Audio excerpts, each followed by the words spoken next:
Hello and welcome to Chipcraft. Today's video is going to be an overview and an introduction to a new YouTube series that I'm going to make. It's going to be about implementing and making a CPU from scratch using Verilog and FPGA. So to start with, what is RISC-V? So RISC-V isn't a physical chip, but it's an ISA, or we call that instruction set architecture.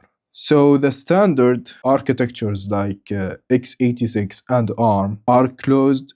You can't just go and change how they work, but RISC-V is different because it's open standard. It's managed by RISC-V International and allows anyone to sell and manufacture without paying a single cent to royalties. So what does RISC mean? It stands for Reduced Instruction Set Computer. It uses simple instructions that the hardware can execute very fast. The V is the generation. Open source means we can customize and strip it and make it faster. What I am going to build. First, we are going to see the data path. As shown here, we are going to implement at first a single cycle CPU components. First component is program counter. This is going to point at the address of the instruction that we will execute. Instruction memory. Here we store our instructions that we going to use. Register file. In register file, we have 32 registers that we can store data and use data from them.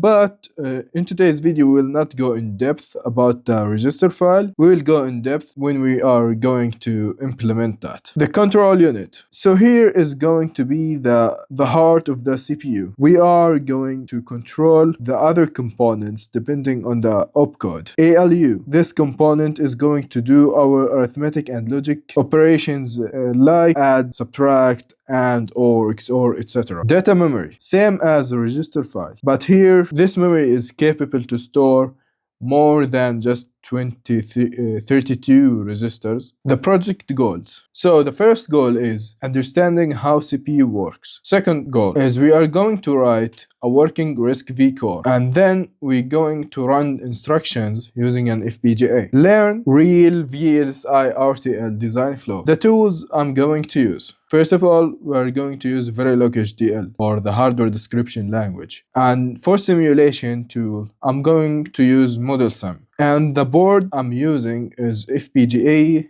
DE10 standard. This board is by Altera. And the software is going to be Quartus Prime. And of course, as a text editor, I'm going to use the VS Code. So if you want to actually understand how CPU works, follow this series, leave a like, and if you have any suggestion, leave a comment. I hope you have wonderful time learning, and see ya in the next video.